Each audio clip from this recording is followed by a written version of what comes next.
Sais-tu pourquoi Tronquitos s'appelle Tronquitos? Eh bien, la réponse va te surprendre. Et c'est que depuis peu, ils ont commencé à la détester pour plusieurs petites choses qu'elle fait pendant Adventure Time. Si je me souviens bien, c'était une gentille petite vieille qui faisait des tartes aux pommes, pas une dame qui sautait sur tout ce qui bougeait.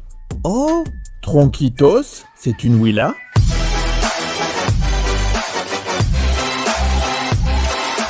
C'est ça, les gars, aussi mignonne et sans défense qu'elle paraisse, cette éléphante est plus rusée qu'une voleuse de mari. Je me donne pour mission de vous rappeler qu'on a eu une vraie Bonnie Blue dans Adventure Time sans jamais l'avoir remarqué. Je pense que c'est de là que Bonnie a tiré son inspiration.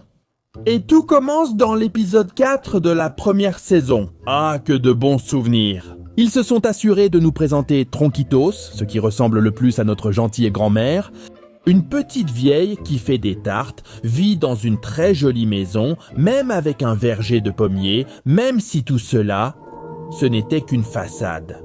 Nous l'avons vue innocente, cuisinant des tartes et interagissant avec Finn et Jake comme avec ses petits-enfants. Mais ce que nous ne savions pas, c'est qu'elle pensait à sauter sur Finn. Oh! Avant que je me fasse annuler, laissez-moi finir de vous raconter. L'essentiel ici, c'est qu'à ce moment de la série, Finn n'avait qu'environ 12 ans.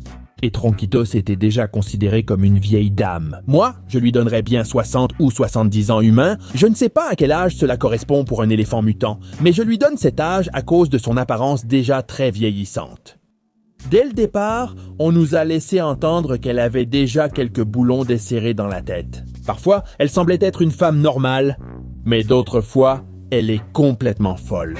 Et voici le premier indice de pourquoi elle est devenue la femme de tant d'hommes. Une mouche se pose sur sa tarte et elle la jette aussitôt à la poubelle. C'est exagéré, mon ami.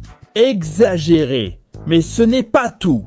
Non, plus tard ça devient pire. Et c'est que Tronquitos n'exagère pas. Parce que oui, Tronquitos exagère pour profiter des plus innocents. Cette dame s'est sans doute lancée toutes les séries du Canal 2, Casos de la Vida Real et La Rose de Guadalupe en marathon pour atteindre ce niveau de drame qu'elle a. Et à quoi d'autre lui sert ce drame? Ouf, mon petit, ouf! Vous vous souvenez de ce que je vous ai dit sur Finn? Eh bien, ce qui nous confirme que Tronquitos commence à craquer pour Finn, c'est quand Finn et Jake partent à la recherche de la pomme de cristal. Pendant cette mission, Finn est très occupé à essayer de ne pas mourir. Mais Tronquitos a l'idée de faire une danse très séduisante pour le monstre de gemme à plusieurs têtes, en utilisant ses charmes de femme. Je dois séduire ce monstre tentaculaire avec mon charme féminin. Mais quelle façon d'aider Finn à distraire le monstre! Il me semble que Tronquitos dansait pour quelqu'un d'autre. En plus, pour pouvoir échapper à Jake, elle l'a embrassé comme une collégienne qui veut faire la maligne. Imaginez, en seulement quelques minutes, Tronquitos s'est déjà occupé de la moitié de la forêt. Bon, seulement Jake, le monstre, est plus ou moins Finn. Je suis l'aventurière la plus sexy du monde. Oui, maman! Bien sûr, Finn, le guerrier, se fâche contre Tronquitos parce qu'elle agit comme une fille. Oh, comme une fille, mais vraiment comme une fille. Et Tronquitos utilise ses connaissances de feuilleton exagérées, mais après tout le drame qui est arrivé à Finn, il va s'excuser auprès d'elle. Tronquitos, profite du moment pour lui demander un bisou sur la joue. J'accepte tes excuses si tu me laisses embrasser ta joue. C'est-à-dire, Finn ne se nettoie même pas bien après être allé aux toilettes et Tronquitos cherche déjà du collagène. Mon Dieu, ça ne lui a pas suffi de draguer Jake, le monstre. Et maintenant Finn. Eh bien, après tout ce spectacle, Tronquitos mord la pomme de cristal et part dans la dimension de cristal. Ouf, nous sommes libres! Oh non! Les aventures de Tronquitos, le tout à moi, continuent dans l'épisode « Les cristaux ont du pouvoir ». Dans cet épisode, on nous raconte que même s'il est déjà dans une autre dimension, il a toujours envie de tout manger à Finn. Il envoie donc un cristal à la maison de Finn et Jake avec un bisou en prime et il demande à ses gardes d'aller kidnapper Finn. Pourquoi? Eh bien que ce soit Troncos elle-même qui vous le dise. Je te voulais toi, Finn, pour te transformer en mon sexy roi.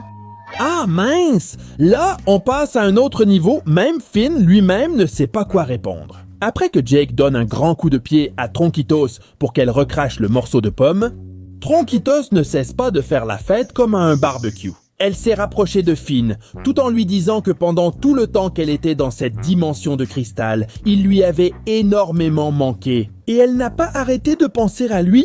Et tout ce temps, elle ne pouvait penser qu'à toi. Et qu'elle voulait juste te dire que tu es mignon et qu'elle t'aime. Quoi? Les amis, Tronquitos avait dans cette dimension tous ses gardes qui étaient amoureux d'elle, et pourtant, elle a préféré les détruire pour rester seulement avec Finn. Mon Dieu, qu'est-ce qu'elle devait penser de Finn? Et je veux encore moins savoir, vu comment elle devient collante à la fin de l'épisode. Eh bien, pour la chance du petit garçon de 12 ans, c'était le dernier épisode où elle se montrait trop amicale avec Finn. Eh bien, comme on ne lui a pas donné ce qu'elle voulait, elle est partie chercher quelqu'un qui lui donnerait ce qu'elle cherchait. Sa prochaine victime fut Monsieur Cochon. Le mieux, c'est qu'ils sont tous les deux aussi fous et remplis de pensées bien cochonnes. Tous les deux tombent immédiatement amoureux et, sans y réfléchir à deux fois, tout de suite après, ils commencent à se rouler par terre devant toutes les personnes qui se trouvent devant eux. Ce n'est pas ainsi qu'on fait gonfler des bûches. Tronquitos était déjà habitué à tout ça. Apparemment, elle n'a pas arrêté d'embrasser et de tripoter Monsieur Porcelet, au point qu'ils ont dû être séparés parce qu'ils étaient trop cochons. Plus tard, ils se marient et, encore une fois, à cause de leur comportement, ils finissent en prison. Et on pourrait croire que c'est la fin heureuse pour Tronquitos et que, enfin, elle s'est calmée. Non, il nous reste à découvrir son passé. Et ce passé, on ne peut pas simplement le laisser dans le passé.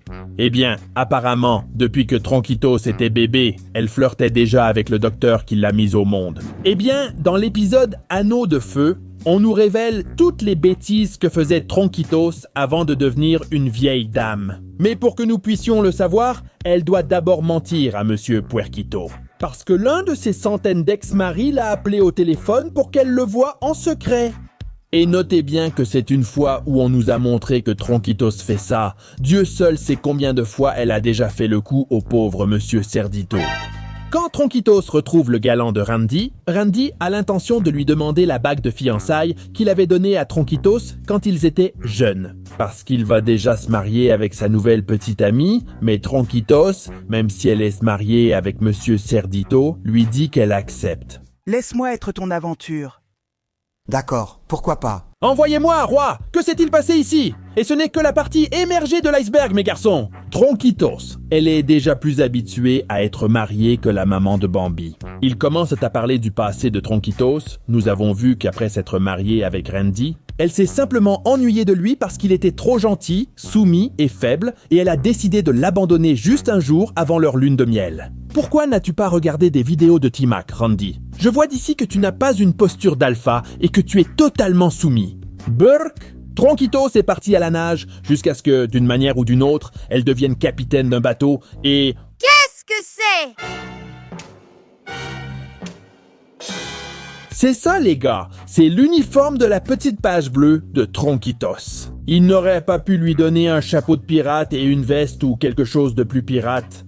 Ma théorie, c'est qu'elle a séduit le capitaine du navire et qu'elle lui a pris son bateau avec tout son équipage. Mais en fait, elle est tellement effrontée qu'elle dit même à son assistant de montrer toutes ses fesses dans toute leur splendeur pour qu'elle ne perde pas son inspiration. Mère de Dieu, ne va pas mettre ton nez là où il ne faut pas, Tronquitos. Quelques instants plus tard, elle rencontre son prochain prétendant, qui, bien sûr, allait voler le cœur et autre chose encore de Tronquitos. Alors, dans toute la précipitation du monde, cette même nuit, ils se sont mariés et ont commencé à ronfler comme des grenouilles. Voilà à quel point Tronquitos est effronté, hein? Ensuite, elle a découvert que tout cela était un piège pour abandonner son équipage et qu'on lui vole son navire. Alors elle s'enfuit de son nouveau mari et finit par assassiner tout son équipage. Mais l'histoire ne s'arrête pas là, mes amis. Juste après cela, elle devient une véritable femme d'affaires. On remarque même qu'elle n'a qu'un seul œil, car l'autre œil qu'elle porte est en fait un œil de verre. Voilà Tronquitos, à force d'avoir l'œil baladeur, hein? En plus, elle a un secrétaire tout mignon et bien dodu qui fait complètement fondre Tronquitos et finit aussi par l'épouser. Tronquitos, elle ne pardonne pas, les amis. Peu importe que tu portes des couches, que tu sois né à la préhistoire ou que tu sois un phoque, elle donne sa chance à tout le monde. Et donc, à la fin, elle s'est tout simplement ennuyée aussi. Alors elle s'en va faire encore des siennes, pendant on ne sait combien d'années et avec combien d'autres personnes. Ah mais attention! Avant de l'abandonner, Tronquitos lui dit qu'il ne portera plus jamais de vêtements de sa vie. Je ne porterai plus jamais de vêtements. Tu veux dire qu'on a regardé une vieille dame nue tout ce temps? Qu'elle est même montée sur la jambe de Finn pour lui dire qu'il lui manquait, même dans ses rêves les plus profonds.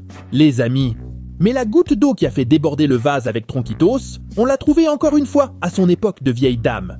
Déjà avec un fils, un mari, une famille et tout, eh bien, dans cet épisode, on découvre non seulement que Tronquitos s'est mariée avec des extraterrestres, mais qu'elle a même eu des enfants. Mais regardez aussi ce qu'il y a au-dessus de son lit. Une photo du petit Finn. Quoi?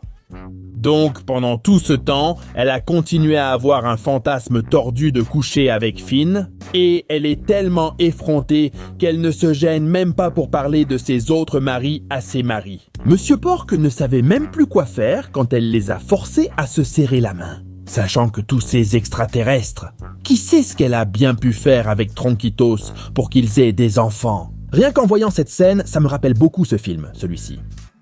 Et est-ce qu'ils savent au moins comment fait un extraterrestre? Pauvre Monsieur Cochon, ça a dû vraiment lui faire perdre confiance en lui. Et les amis, je pense que cette obsession de Tronquitos pour Finn, elle en a même parlé à Monsieur Cochon à un moment donné de leur mariage. En effet, il y a eu une fois où Tronquitos a préparé des petits pains et Finn a laissé échapper. Apporte-moi ces petits pains chauds, bébé! Paix! Je pense que Monsieur Cochon a déchargé toute cette haine qu'il avait envers Finn. Pour toutes les fois où Tronquitos lui a raconté ce qu'elle voulait lui faire, mais bon. Plus tard, dans la série Terre lointaine, on apprend que Tronquitos est morte. Oh, pauvre fille. Heureusement, elle a vécu une vie très heureuse et une mort très heureuse aussi, les amis. Car même après la mort, elle est dans son propre paradis, avec tous ses époux réunis. Waouh, Tronquitos, mais quelle gourmande tu es! Tout cela confirme que oui, tu es une Willa! Ah, et au fait, il reste encore les autres maris qui ne sont pas encore morts. Et avec ça, nous arrivons à la question finale de la vidéo. Pourquoi Tronquitos s'appelle-t-il Tronquitos? Ça, mes amis, je vous le laisse comme devoir. Ce n'est pas vrai, c'est parce qu'elle saute de tronc en tronc.